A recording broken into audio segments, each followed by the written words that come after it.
shortage. Thank you very much. Thank you, Mrs. Dr. Chairwoman. DiMarco.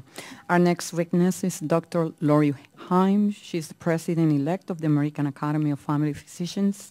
Dr. Heim advocates on behalf of family physicians and patients nationwide to inspire positive changes in the U.S. healthcare system.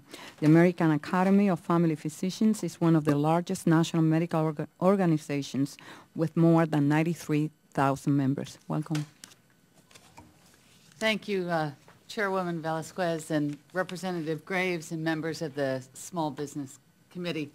I am Lori Heim, President-elect of the American Academy of Family Physicians, which now represents over 94,000 members across the U.S. And I'm pleased to be here to testify on physician workforce needs as Congress considers healthcare reform. As you know, the vast majority of family physicians themselves are small businesses, delivering care in communities across the nation. Nearly 38% of family doctors practice in solo or two-physician practices. And studies indicate that more Americans depend on family physicians than on any other specialty. We see up close the hardship of the uninsured, and we struggle along with those patients who are insured but then who face coverage denials. We consider an expanded primary care physician workforce essential to the success of health reform. Unfortunately, while the supply of primary care physicians is far from adequate, the projections are truly alarming. Primary care has been described as the base of the healthcare workforce pyramid, but the U.S. physician profile is only 31% primary care and 69% specialty. The FAAFP supports the steps necessary to build the primary care workforce to at least 45% of all practicing physicians.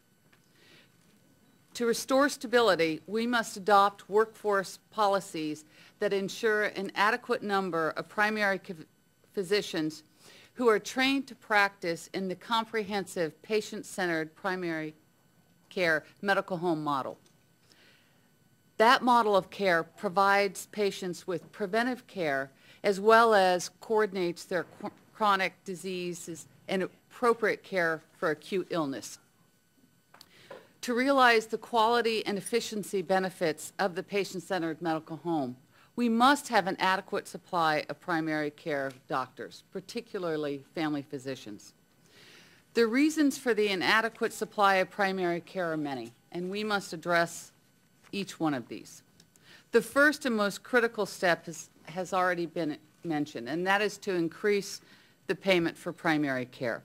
This will encourage more student interest in primary care, as well as allow for the redesign of existing practices to improve quality and access. Next, Congress should provide targeted incentives, such as scholarships, loan forgiveness, or other forms of debt relief for medical students who choose primary care and family medicine. Also, we are recommending opportunities in programs such as the National Health Service Corps. Congress should reauthorize and adequately fund Title VII health professions training grant programs for primary care medicine.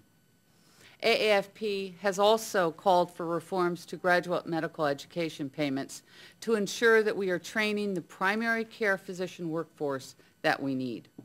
However, we would suggest caution with respect to the expansion of residency slots.